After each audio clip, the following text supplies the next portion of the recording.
Hi, and welcome to the Metamorphosis Podcast. I'm your host, Mike Elliott. In the show, we get to explore anything and everything self-realization and personal transformation in my favorite way possible, in connection with each other, having guests on where we get to dive into conversation and hearing other people's journeys and really getting to learn from the wisdom of actually just living life.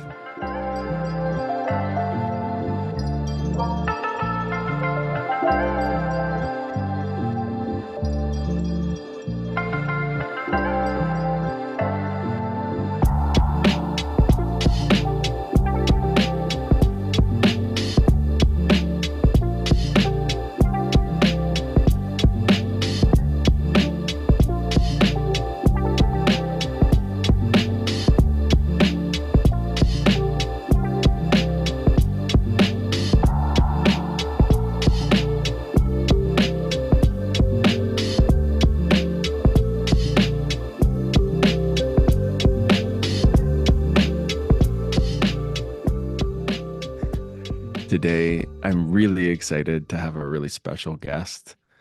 She's really good looking, and I really love connecting with her Mm. on the daily. It's my beloved Mm. Courtney. Mm. Welcome to the show, Courtney. Hi, Hi. I'm happy to be here. It feels different having you interview me versus us doing a podcast together. Yeah. Yeah. Yeah. What do you notice that's different? I'm excited to see what you're going to ask me. Yeah, so today I want to explore this topic of the feminine preparing to be in relationship with the masculine. This could be for those of you who are listening who are already in partnership. I'm sure there will be lots of pieces in here. And I want to have a focus a little bit of, you know, the reason I wanted to have Courtney on the show is when we first met, there was a lot of her sharing her preparation to call in her divine masculine qualities and her exploration and reflections from past partnerships of like the pieces that didn't work and what were the pieces that did work. And so I really want to just hear your journey of it. So other women tuning in, because the story I hear a lot with the women that I work with is, there's just not enough men out there. And there's this theme of almost anger and frustration and resentment towards men. Mm-hmm. And from my lens, that really impacts even the capacity to attract a divine masculine Mm-hmm. when there's that harbored anger and resentment. Mm-hmm. It's like the frequency that's being put out is like a divine masculine wouldn't want to relate with that. Like there in what I know inside of myself is like I wouldn't have wanted to be in partnership with a feminine that's like, fuck you. Like men suck. Yeah. Like that's not something I would attract. And so I'm curious of like what your journey's been. Uh-huh. If you want to touch on some of your past relationships, like what took you, like what's your journey been to arrive into a place where you got so clear on who you wanted to be in partnership with, who you wanted to co-create with, and like how did you make that happen? Mm-hmm. Yeah. Yeah. And I felt inspired when you invited me to come on because I too encounter this and in couples work and in processing with women, just this frustration of where is the masculine who's doing the work and feeling stuck in that process and then realizing that the journey I went on has a lot of value. Like it's Mm. um, to share, and to help people attune to because I think the feminine, I feel you sisters because you have and are relating with unconscious masculine, experiencing hurt, feeling frustrated that you're the one showing up and the other person isn't. Like that is happening too, right? And Mhm. so, but I think the part that I want to speak to here today, with you here, Mike, is what we can do, because I think as the feminine you can go into a story, there's nothing I can do, like they have to shift, it's I'm doing everything I can, there's this, or this is just how it is, this is how men are. And what I want to invite you to get curious about what can you do? What do you have access to? And when I think of my first marriage, um, and this is, I think, where the beginnings of what allowed me to attune myself and eventually end up in this relationship was, first of all, the willingness in me to feel what I wasn't satisfied with or what I was longing for in relationship, but instead of demanding it from that partner, and believe me, I had moments where I did that. The shift though was when I started to get curious, what's happening in me? What's the patterning in me in relation to the masculine and in relation to relationship that's manifesting this particular partnership?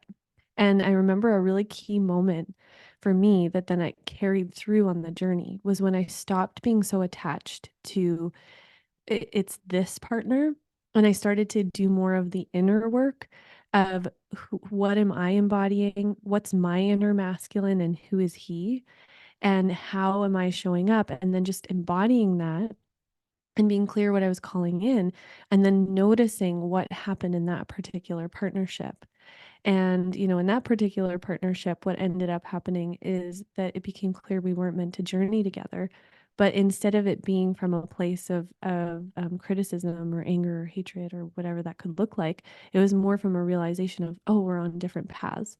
And I feel like that was a huge initiation for me because I was in a healthy relationship, but I felt the inner longing and the inner calling for something more aligned, and I could feel the contours of what that would be.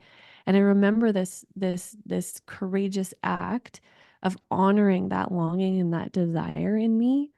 And it's interesting because I really feel like it was that ability to keep moving towards what I was longing for and not projecting it onto the other person, but just continually owning that longing and continually learning about that, and then becoming the person that I need to become to be the counterpoint for that, to create that, to become that person, and going on that journey regardless of what I was in the moment. And Mm, it's just like mhm, that deep inner voyage, that you have. And this is the thing, is it doesn't even matter if maybe you are in relationship with the divine masculine, but if you're not able to create that relationship together, it's so much the inner work. It's so much like, what's the journey you go on inside of yourself to become that, to become the counterpoint, to become someone that can actually show up, and also someone that can love those qualities in the other, to become, strong in yourself. And one of the really key ones for me was learning how to build relationship with my own inner masculine. That was huge. And I remember when I started to turn towards my inner masculine, discovering, wow, he is weak, he's scared, he is completely shut down and angry. And my inner feminine, was really angry at him. Like, mm, you're collapsed, you're not showing yeah. up, you're not. And so all these, feelings that I had had towards the masculine really were about this also inner dynamic within myself. And one of the most powerful parts of my journey was when I did a lot of work of repairing the connection between the two inside of myself. So helping the masculine come into more of a sense of being in service to the feminine. That was huge. Like, and it was a lot of relational repair of, like, the masculine sort of orienting and learning how to listen to the inner feminine in me, and then the inner feminine learning how to have compassion for the inner masculine, and but then also calling him out when it's like, hey, you're taking over, or hey, you're not listening. And then the inner masculine being like, oh, yep, I did that again. Okay, oh, I'm listening. Okay. And it was this learning for how they can work together. Mhm. And I realized, like, if I hadn't done that inner work, I would really have no way to know how to actually embody that in relation to another, that like healthy, interconnected, working it out, and the right place for these different parts. I remember at the beginning of healing my inner masculine, I actually came to a place of like, I actually have no idea what a healthy masculine is, like what is the divine masculine, and having these templates of like God from the church, like realizing how much like Jesus or God from the church had become the template of the masculine, and then just like the unhealthy trauma patterns in my lineage, and then just the modeling in my environment. So here I had this feeling like, oh, I'm not being met in the way I want to. But really, when I went really in there, like I don't actually even know what that would be or what that would feel like, And that was really huge to come to that place of like, if I don't even know what that is, then how would I know how to honor it? How would I know how to embody it in myself? How would I know how to even recognize it in another? Oh my God, totally. And it's interesting. I just how often or like how frequently you were using the word becoming, Ah, because Richard Rudd, the guy who channeled the Gene Keys, for those of you who know, he really describes and oversimplifies, masculine energy is becoming and mm, the feminine energy is being. uh-huh, And so it's interesting how much you were expressing the becoming. uh-huh, Like, uh-huh. who do I need to become? Like, Yes. like, what are the steps that I need to take to become, that masculine, like embodying that masculine health within yourself to support the feminine within you to be able to attract and even know what you're looking for on the outside partnership. So Yeah. what I'm really curious on of, so while you were in this repair process with your inner masculine, Mm-hmm. how did you? So there's this questioning of like, God, I don't even, Mm-hmm. there's this templating from the church. Like, what were some of the steps, or like, what did that look like? Who were some of the people? What were some of the resources that supported you to start to reconcile this relationship with your inner masculine? Yeah. I mean, one of the things was somatic therapy, like getting somatic therapy, working on my nervous system, understanding the way that understanding, but also feeling and working with the way that my nervous system reacted to the masculine, because I had a lot of trauma in relation to the masculine and authority, abuse, these kinds of things. And so I had a really strong Mm. reaction, like defense, protectiveness in relation to the masculine. A lot of, I went really far into my feminine and really was suspicious of the masculine. So in somatic therapy, it was a lot of unwinding that in my nervous system. First of all, to work with that overreaction, in my nervous system to help calm that. And then secondly, to work with being able to recognize health in the masculine, like, Mm, and slowing down enough to actually practice in my nervous system, being able to notice the health. And this is, I think, a really big one for the feminine in the collective right now, because this exists generationally in our cells, right? Like in women and in the collective field, so in our DNA and in the collective field, there's so much hurt that has happened to the feminine from the masculine that now this is literally wired in us. So we can be having healthier experiences of the masculine, but we actually can't register it. We actually don't notice it. Or what happens is the second we're in some sort of health, then all the rage, all those old patterns just come flooding out. And if we don't have the capacity to notice that, we don't have the capacity to know how to work with that in our nervous system, what's going to happen is we're going to react in a way with the masculine that we project all of that hurt onto the masculine of now, mm, and that we will be completely unable to perceive or feel the contours of the full person in front of us now. And in mm, this way, I did this a lot at the beginning, this like angry feminist, like rah, that is valid, like has a place, but it's so important that we learn how to orient between, this is me feeling what's been, but what's here now. And then this combo, right, of digesting and unwinding the trauma that actually happened, that's actually there, the anger that needs to be felt, while simultaneously noticing the health that's here and moving towards the health that's here. And like my nervous system did not know how to do that. It just was in a move away and a rage, really. And so for me, those were two pieces. It's like unwinding the ancestral, getting somatic support in that, and then simultaneously repatterning in my nervous system. And so this was where there's two things. One was learning how to differentiate and notice healthy masculine and moving towards that. So Mm. like moving towards that, being around healthy masculine, noticing what happens in my nervous system, practicing what are the qualities they're embodying that are healthy? What are the things, and getting to know my nervous system in relationship to that in a not romantic relationship, just in friendship. And then also calling in some of these like templates, like, the healthy version of Jesus was one for me. Although at first I was super angry at Jesus. And I had to work with that. Mm. Lots of anger at Jesus. But like even just I remember there's a chant, a Sanskrit chant called Sopuruk, which is like this really long chant to the divine masculine. And I would listen to the Sanskrit version and the English version.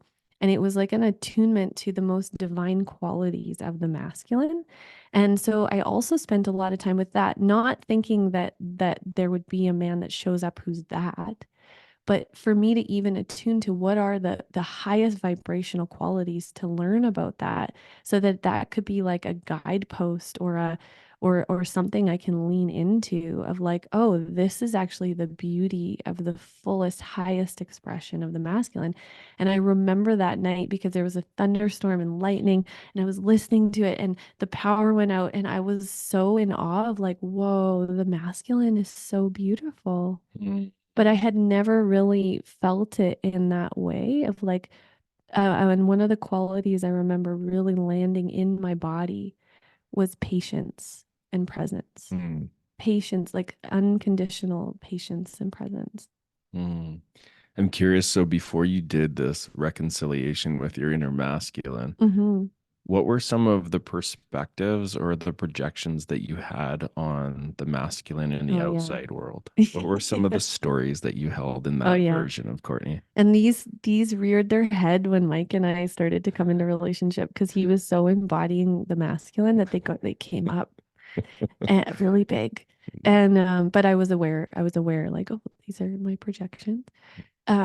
One was if the more masculine someone was, the more I assumed that they would be disrespectful, that they would misuse their power, that they would not have care for how they impacted the other people or the feminine, that they would be really ignorant of their position of power and misuse their power.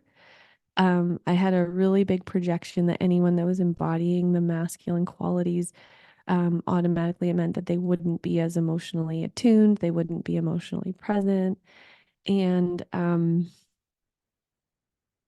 and just kind of like that, they'll just plow over the feminine. Like they Mm. won't listen to the feminine, they won't really hear her, they won't really respect her. Um, and an interesting thing in my patterning was it was almost like the more power a masculine had, the more suspicious I was of them, and the more that I that yeah, I guess it was like a that I felt disrespect. Like I Mm. felt a disrespect for them. Mhm. Yeah, like a disgust, I think would be Mm. the word, a disgust. Mm. Now, these weren't necessarily overt qualities. So most people wouldn't be like, oh man, Courtney, whenever she's around men. Like it's not Yeah. like, but they were there and they would come out the closer that I was with a masculine, Yeah. and sort of like in the background, affecting how I'm listening, how I'm taking them in, how I'm perceiving them. And I think this is a common one for women in our society right now is these things are in the background, these generational pieces, and then they become this like filter that filters what's happening, and then we're not able to feel fully how the masculine is really showing up. And this was what was really funny for me when I called in, when I ended up meeting Mike, was he kind of cut through those. But the thing is like I had to be at a place where I was ready for that. Because if I had met Mike any earlier in my journey, I would have just really perceived him as causing harm, or like thinking he was all that. Which there were definitely moments, and something that I really appreciated about Courtney, you know, in the beginning of our relationship was I could feel how much she was reconciling that relationship within herself in Right. relationship to the masculine, which created, from my lens, this capacity to have that move through and Uh-huh. express it, but then be like, yeah, where I'm projecting, like I'm projecting onto you. Yeah. And maybe I'm not, and I'm still checking that out. Yeah. Yeah. But just being real about that, like while you were in your process, like what I really, yeah, it was really refreshing of like, I could be projecting here. Yeah. I'm still suspicious, but I'm going to check this out. This could be me projecting my dad onto you. And then what I noticed is with that curiosity from my lens, it brought in new information. And then your capacity to then reflect back, oh, wait, that story actually isn't true inside of me. Yeah. Oh, you actually are safe. Mm-hmm. Oh, you are, Mm-hmm. reliable. Mm-hmm. Oh, Mm-hmm. you are emotionally attuning. And I remember you expressing a lot of like, oh, you know, in my head, I thought for sure like Mm-hmm. this, and this, Mm-hmm. but it's like, oh, you completely gave me information that blew that story apart. Yeah. And I found that very refreshing to have that self responsibility for you to name like what's coming up in you could be material and not Yeah. what's actually true. I Yeah. found that was a really beautiful dynamic to be in, which allowed more of Yeah. those masculine qualities to come Mm-hmm. from me of like, okay, yes, I will check that out, because there were definitely moments too where it was like those feelings and emotions were true, Yeah. like where it was like feeling a shadow or a blind spot and Mm-hmm. calling Mm-hmm. it out. And there was appropriate times of being like, yeah, God, thank God there's a feminine who can call me out Right. with love, but not just project that it's all true, Yeah. so that we could both discern, well, what in this is true? And Yeah. then what is just old story being projected that's not helpful for me to like be the new thing. Yeah. Well, and this is making me think too about, this is why like cultivating that inner masculine is so important. Because if you meet a masculine and oh my, like the, and we hear this from women like, whoa, and then I was being met more than I'd ever been met, and like, Mm. wow, I was just, what can happen is we can then we'll let go of all of our boundaries and all of our, it's like, oh, you're going to be the one that like teaches me about the healthy masculine. But of course Mike is a person, and he has blind spots, he has patterns, he has, so A couple.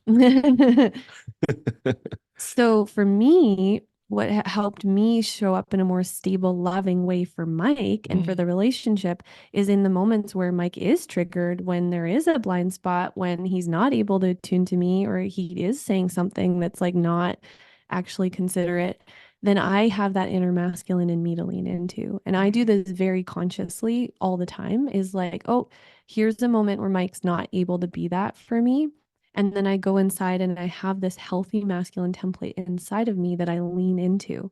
And then that healthy template in me, that healthy masculine in me, he's able to say, oh, like he's able to be the presence and the patience and the love and the stability for me, so that I can hold better space for Mike in that, so that I can be clear in what I need. And so that I'm not feeling like I need him to be that for me to be okay and be whole. Mm. But it's interesting because this is where the healing is such a dance, right? Because um, for me, my healing with the masculine was this progression of, the more I healed in myself, the more healthy men came into my life. And like now, if you look at the men in my life, like, whoa, I have really healthy men in my life. Mm. Like I am so blessed. I have so many conscious men in my life.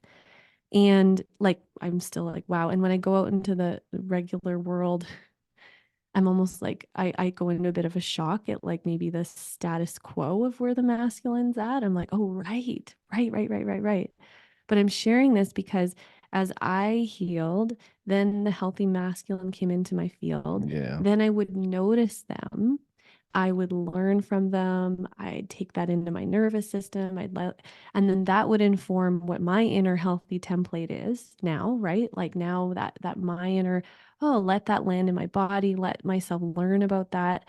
And then now I can call in even more healthy masculine. And now all of a sudden I have more capacity to, and it was this dance, right? Back and forth of like being around it, letting that come in, me working with that inside of myself, and then this back and forth. And so this is how we grow. Really, what how I perceive this is it's not where the healthy masculine are not doing their work. And it's also not, oh man, the feminine are just blaming the masculine. It's actually we have to do it together. So in that dance, like me experiencing the conscious men is it's a co-creation between me and the men, right? It's like me doing the healing work in me and then me being able to see the health in them doing the work in them, being able to see the health in me. And it's this, right? And I've had healthy masculine say to me, including Mike, but also friends, whoa, like meeting you was really helpful for me because it was the first time I was meeting a feminine that could see me in that way or could reflect that to me in that way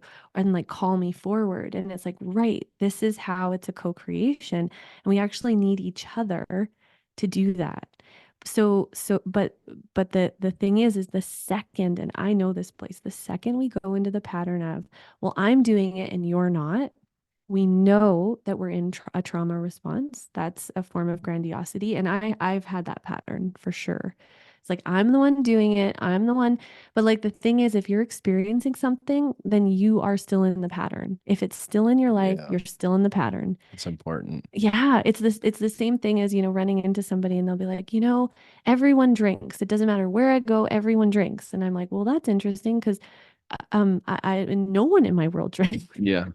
Yeah. We live in the same valley. Yeah. But it's because if we have that imprinting still in our field, That's right. that's what we're going to be experiencing. So anytime we're going into a place of, oh man, the world is, it's like, oh, right, this is still in my field. I'm still working on this one. Yeah. It doesn't mean we have to, it's our fault or we have to be mean, but it's just like, I'm still working on this. This is Yeah. still a work in progress. And for me, I still kept attracting the shadow layer as I was attracting more health. I also was attracting abuse, you know, men that would mistreat me, or, a common one for me, I had a lot of issues with um, men overstepping and like sexual harassment kinds of experiences. I had such a thing in my field that I would attract that. And it was just this ongoing practice of like, oh, here's that pattern again. And not, oh man, the masculine and where he's at. But it's like, oh, this is still alive in my field. What do I need to do to heal that? What's happening in my field, that I need to Totally. heal? Yeah. Yeah, this this is kind of a funny thing to bring in, but Yeah. it's one that comes up for a lot of women. So I just want to speak to it is just around this imprinting. Yeah. Because something that I hear a lot when women start to put themselves out into social media, there's a lot of women who get dick pics. Oh, And what's interesting is I'm curious, do you in your social media, do you get never. sent That dick has pics? never happened. This is why it's really this. I know this is a weird thing to bring in, but it's important because I think that really highlights the imprinting. Yeah. Because I'd say the work that you've done Hmm. cleared that from your field. So it's not something that you Yeah. attract when you go and put yourself out there. There's like such a field of self-respect That's right. that that's not going to And happen. and having repaired my biosphere, like my boundaries. Yeah. Like I've repaired it enough. Yeah. Yeah, and I say that because no woman is doing anything wrong. No. What Courtney's sharing here, that's just, this is the work that we do that really is just, this is really the essence of it. When the imprinting resolves, the thing that's happening in the outside reality won't show up anymore. Yeah, that's right. Like when I look back at my early 20s, like I used to be a smoker, and everywhere I went, I saw people who were smoking. And I understand there are less smokers now, And what's interesting is in my perception, in the reality I've created for myself, I don't notice anyone smoking ever. Mhm, Like mhm, maybe like if I think about it, like two people in the last year, which is crazy. I'm out in the world, but it's not even in, I don't see it. I don't notice it. It's not something that I mhm, have to like, I have a struggle with anymore. mhm. So I wanted to touch this because I feel like there's a lot of women, and I'm in this mentorship program now, and there's women processing like, oh, I'm putting myself out there. I've got this ad out, but I just get a bunch of my inbox is full of dick pics. Ugh, And it's like, oh my God, that's yeah. heartbreaking. And Yeah. and I want to And it's name not this. okay. It's not It's okay. not It's okay. completely inappropriate. Yeah. And the curiosity could come of like, what's in my imprinting that Mhm. this is happening? Yeah. Like, Yeah. what haven't I resolved that's, maybe from childhood or something? We don't have to go right into that, but I just wanted to Yeah. highlight that Yeah. because there's a lot of women having experiences attracting certain qualities from men Yeah. that are is a big possibility is from the imprinting. Yeah. And so I want to circle back here because you said something really interesting, just touching this whole piece of where, we really need to be learning this journey together Mhm. and going on that deeper level. I know, often this conversation between the dance between the masculine and the feminine, how it plays out in us is, you know, more of my natural state is alpha, like Mhm. masculine, but Mhm. gender man. Which is what was triggering for me. Yeah, totally. And then for you, like generally more feminine, Mhm. have really healthy qualities of masculine, but like, and in a, so feminine, mostly in that feminine dynamic as a female. Mhm. But what's really interesting is when Courtney and I, for like from the beginning till now, but in the beginning specifically, was because Courtney was doing so much work on her inner masculine, that's not gender specific, it's the energy of Mhm. masculinity, it's the becoming. Mhm. Like, I actually learned so much Mm.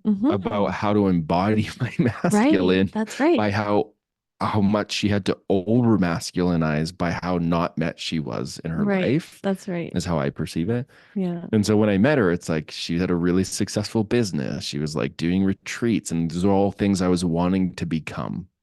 I was wanting to create and bring those qualities forward in me more and more.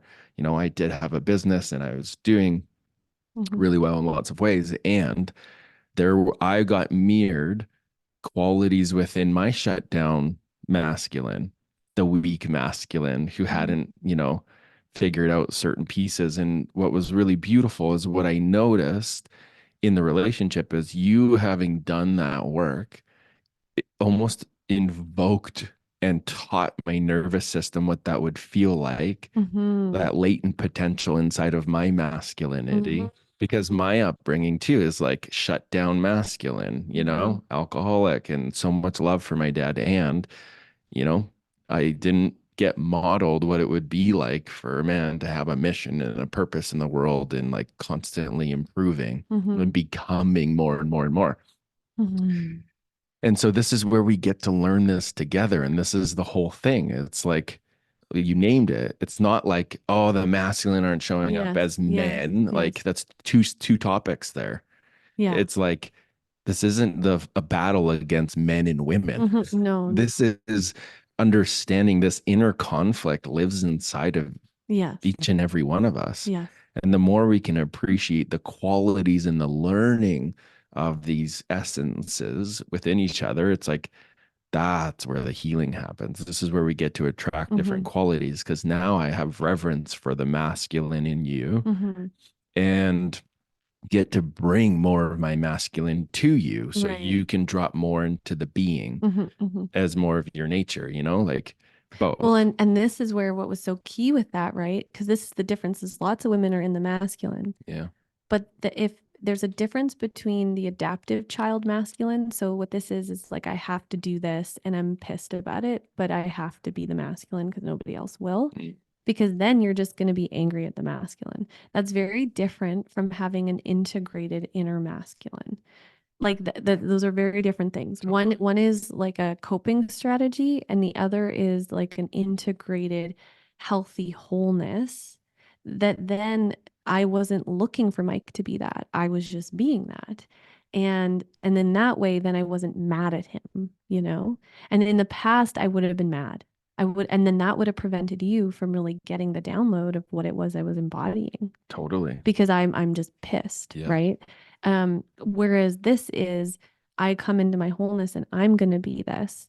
And again, it's like I'm gonna be this. And I remember this was the whole way I held this, the whole way is, this is what I'm gonna be. This is what I'm calling in, and I'm gonna keep cultivating that. And whoever it ends up being in front of me that matches that, that's who I'm gonna devote to, you know, Mm. and almost letting go of trying to make whoever is there that, you Hmm. know, and in that way, and I remember Gay Hendricks talking about this, like, I'm not gonna settle, and this is really important because, you know, and I've had sisters reflect this back to me who watched me in this journey. Is I did have previous relationships that met me in so many ways, and I remember those moments of like, if I heal more in myself, it's very likely that then I will evolve out of this relationship. But like not knowing, right? Hmm. And there's a place where we can stay in the pattern of blaming or of making, because that actually brings a false sense of connection, because, oh, we're connecting in our unhealthy patterns. You know, I'm connecting with my sisters about the masculine in an unhealthy way, you know, or this is how I'm used to relating with the masculine. So we actually feed the unhealth unconsciously because that's where we connect. And it takes a lot of courage to decide, I'm going to come inward, I'm going to do the work to embody a healthier template, because then it might mean losing maybe the masculine that's in front of you. Maybe it means that now you don't connect with your friends in that way anymore. Yeah. But there's a deeper, deeper trust in, I'm going to embody this health. And then, you know, inevitably life will send you more health. That always happens. But there's that place of trust. There's Hmm. that place of building it inside first and committing. You know, when I heard Gay Hendricks say that, like, I'm not going to settle. So if it means I'm not in relationship, I'm not in relationship. And I really made that commitment to myself. Like, Yeah. um, I am going to be this person. This is the way I'm going to relate. This is the kind of relationship I'm showing up for. And I didn't then go break up with my partner at the time. I just did the work and I embodied it. And then I just watched. So what organizes in the world around me? And that level of trust and self-commitment is actually what's needed to be the queen, to Mm. be the partner to the king. Because I have to always have that ability to come wholly inside of myself and keep surrendering to show up in this partnership, to not be grabbing onto you, Hmm. right? So it requires that level of surrender over and over and over again. And without that, I would not be able to be in this partnership. And you know, it's so funny that that process of surrender is what I do when we're in sticky places in our relationship of learning, is that I go into that. It's like, okay, come back to yourself. Who are you that's not about any of this? Who are you being? Yeah. What are you embodying? What do you need to do that's not about any of what's happening outside of you? And then inevitably, it's my ability to do that, that again and again and again, I get to witness, oh, that's actually what helps something shift in our relationship. That's actually what allows an alchemy to happen or the next evolution.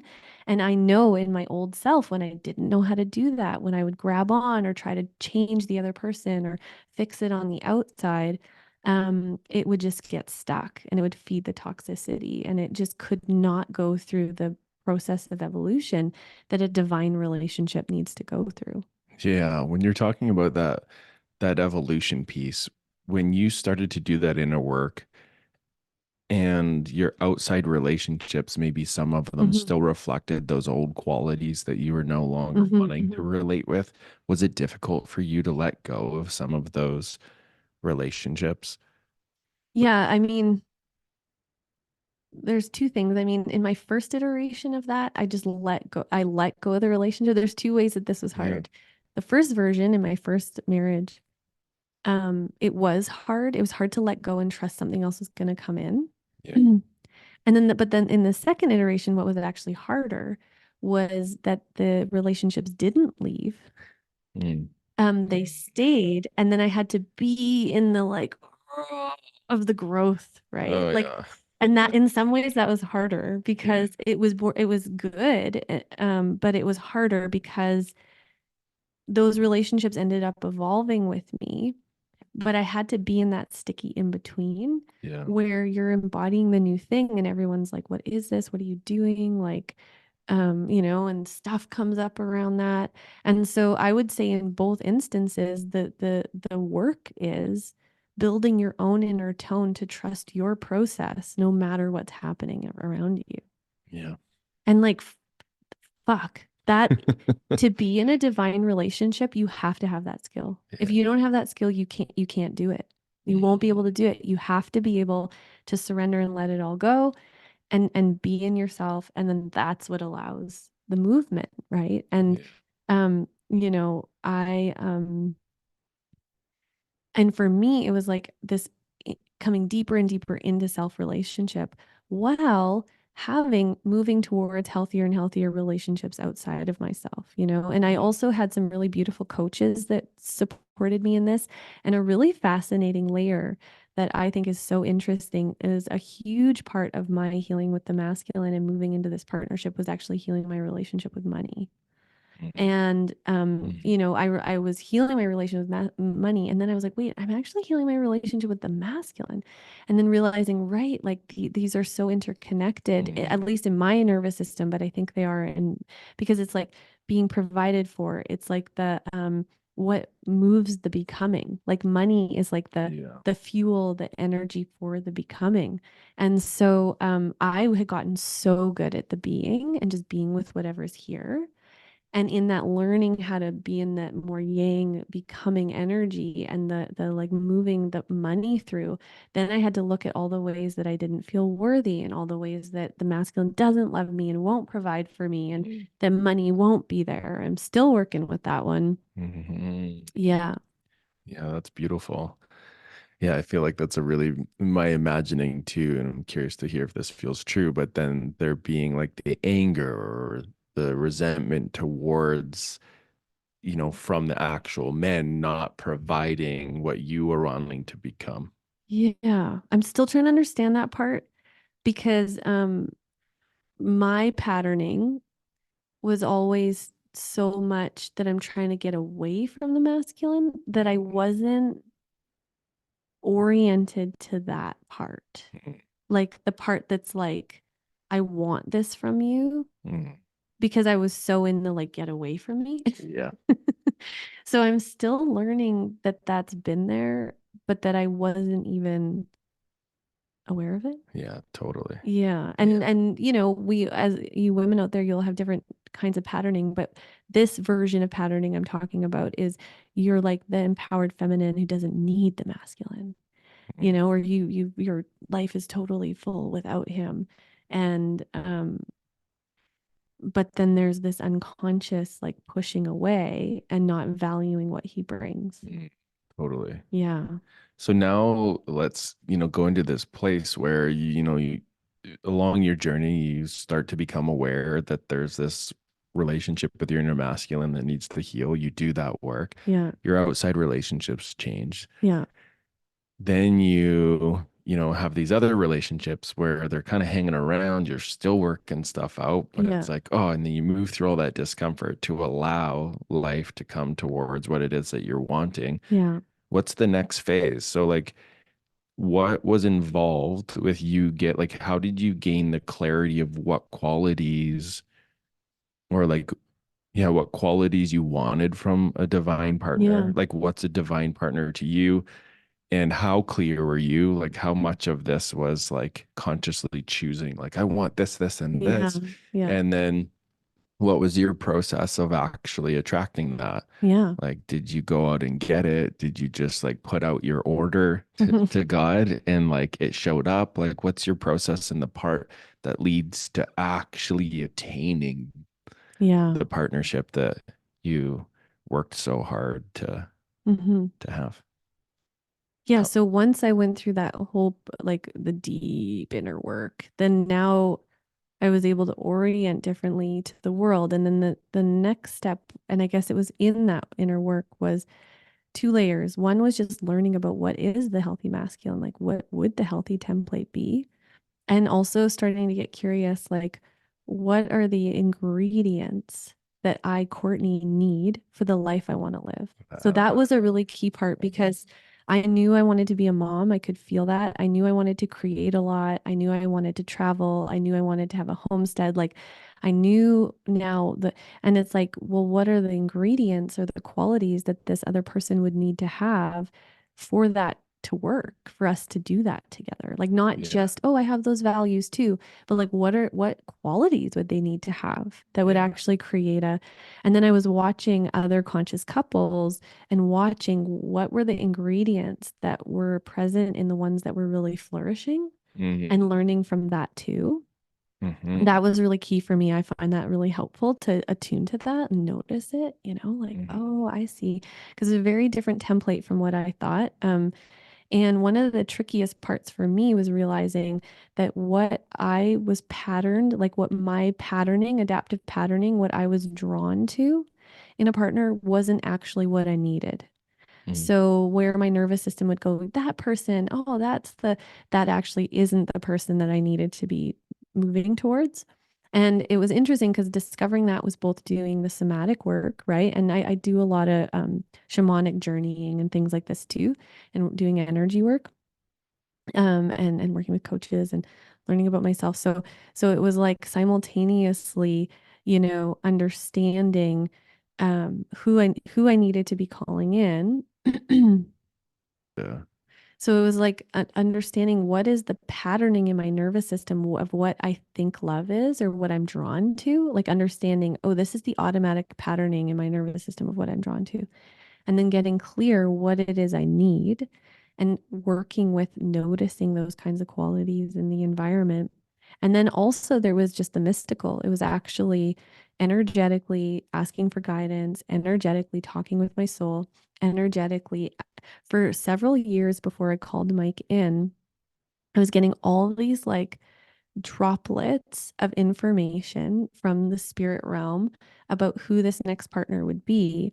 And I needed a few years because what it was showing me was so outside of what I thought I would need. Like I was drawn to like the yogi who like, lived in the forest, like this sort of like maybe more feminine qualities. And all of a sudden I was being shown like a man in the gym and he's like really big and he's like working out, and he's like at least, and I was like, oh. And like for me, gym culture was like so not at all in my world, right? And so like, ugh. And so there were these just qualities that when I look back, it was like all these little droplets of information that were preparing me for you, and showing me a map, even saying like a lion, like this lion template was coming in, like it's someone who's embodying qualities of a lion, and I was like, whoa! And normally I would never move towards that because I had so much aversion to an alpha kind of energy, right? And so it was like calibrating to that, and I remember this powerful moment. Okay, I'm in bed. I'm in this kind of in between state, but I'm awake, but I'm in a meditative state. And you know what happened? This is so crazy. The North Star, I don't even like the North Star came into my bedroom. Like a star came into my bedroom. It came in front of my face. I had my eyes open and it was like, I'm the North Star. I want you to show me what it is you're wanting to create, and I'll shine that frequency down to bring the person that you're needing to you. Whoa. And, the next morning when I was integrating this, I'm like, right, like the story of Jesus is literally like the star. The wise men and the shepherds followed the star. It sent the light out to call. And so, anyways, that was such an amazing, amazing experience. And during that time, I was just cultivating the energy, the vision of what I was connecting with the soul of my child, connecting with the vision. And I was living in a cabin on the side of a mountain in the middle of COVID, um, you know, like not meeting new people. Mhm. And I remember laying in my hammock and just like asking the force, like, but wait, like, how am I going to meet this person? Like, I could feel this child wanted to be birthed soon, and it was all right there. I could feel it all right there, but it didn't make any sense, right? Yeah. And the forest was just like, he's just going to come. You don't need to go find him. He's just hang out. He's going to be here. And so I just really trusted and I just kept leaning into that. And I really set the intention. I remember saying, I also did some different ceremonies to like mark the energy and say what I was calling in, Mm, some different rituals to cultivate the energy. And I remember saying to Spirit, okay, well, when he shows up, you need to make him walk right up to me because I will not recognize him, mm, because it's different, templating. And that was what was so cool when I met you is you just walked right up to me and you were just so clear. And so it all played out exactly. And so what I learned in that process was I was intentionally co-creating with spirit and life. And mhm, how I understand this is you were in my field probably for 5 years before, and you were an energy, a resonant energy in the field, right? Even mm, though we didn't live close to each other, but how I yeah, understand this, you were resonant energy in the field, and the more work that I did and the more work that you did, the more we came into that resonance more and more and more. And then life wants to bring those energies together. mhm, But if either of us chose not to do our inner work, if I chose not to leave my last relationship, if I chose not to honor that resonance in myself, we wouldn't have been brought together, yeah, or we would have been, but we wouldn't have been able to recognize each other, to do the things that would be needed in order to really embody the highest vibration of what that is. totally. Yeah. And now I'm curious, thanks for explaining that. I'm curious to hear. So, for all the women that are out there and they're still in that process where they're either in a relationship and it's just like clunky and it just Yeah. doesn't seem like the paths are aligning. And then the women who are out there, holding the fort. They're single, Mm-hmm. they kind of clear on what they want, but they're still maybe a little frustrated and annoyed by, this Mm-hmm. this phrase of there aren't any men out there. Yeah. Like they're Yeah. not showing up. Like what would you say to them as like some guidance or some wisdom of like Yeah. how to attract that divine masculine that they can feel in there, like they can Mm-hmm. feel that potential in the field, but it's just not showing up? What would you share with them? Yeah, I mean, for the woman who's in a relationship and she feels the potential of what she could be in, and it's clunky what she's in, and she's not sure that this is the person, I would say keep trusting that inner longing, keep coming back to that and becoming the person who would live that and embodying that. And don't minimize that longing. Like, Hmm. don't shut it down. Don't be like, oh, well, then I'm not being grateful. Oh, then I'm not like, no, no to all of that. Like, trust that inner longing, trust that inner knowing, and keep moving towards what it is that takes you there. And I want to give you full permission, like, full permission to trust that. Like, you deserve that. You can live that. You can create that. You don't have to compromise or shut yourself down. So show up for it, feed it, nurture it, water it, become that person, and then move towards what in life brings that to you. Hmm. And you're allowed. You can do it. And I know I could have chosen a different way and I would not be living the life I am. And it took a lot of courage to choose to trust that higher vision instead of settling for what was good enough. Hmm.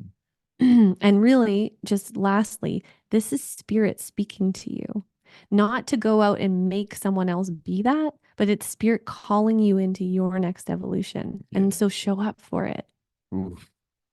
And then for the feminine who is single and she can feel it, but she can't find the healthy masculine. First of all, get really clear in yourself what would the healthy masculine feel like in your body? What would he look like? How would he move? What kinds of things would he say? How would you recognize him? And really work with that. Really work with that. Not in a like perfect way, but like in a real way. Like if he was triggered, what would he do? If he was mad at you, how would he be? And just really letting yourself feel that really deeply, to build that into your nervous system.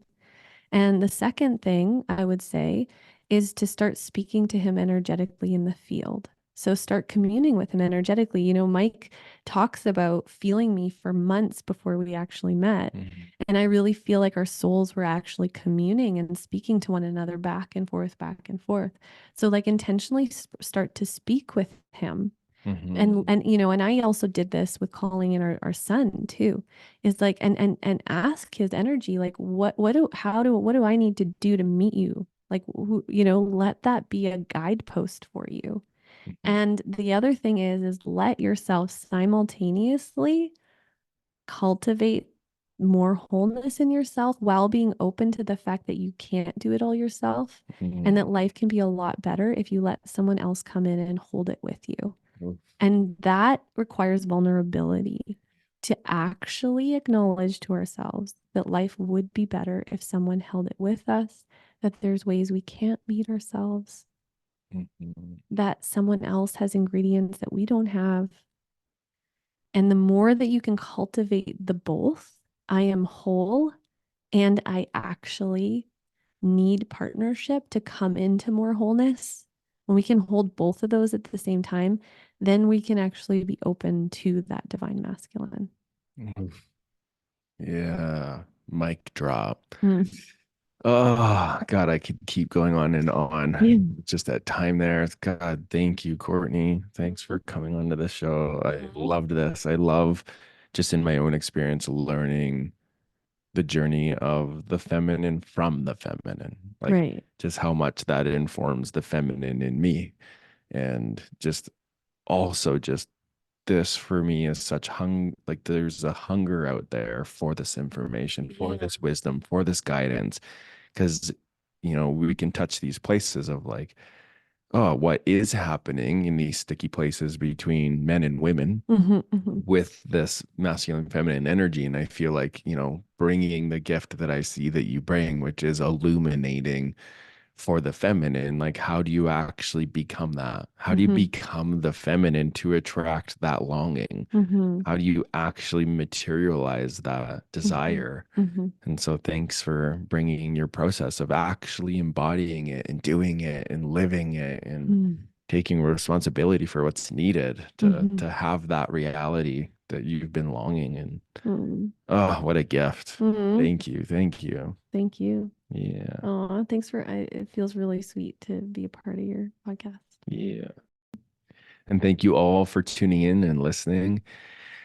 I'd love to hear how this lands for you. So you can, find me on social media, shoot me a DM, and please remember to give this a 5-star rating so it can bump this up in the platform, get this message out to other men and women and transgender and all the people where there would be benefit from this. Hmm. Thank you all and have a beautiful day. Hmm. Thank you, Mike.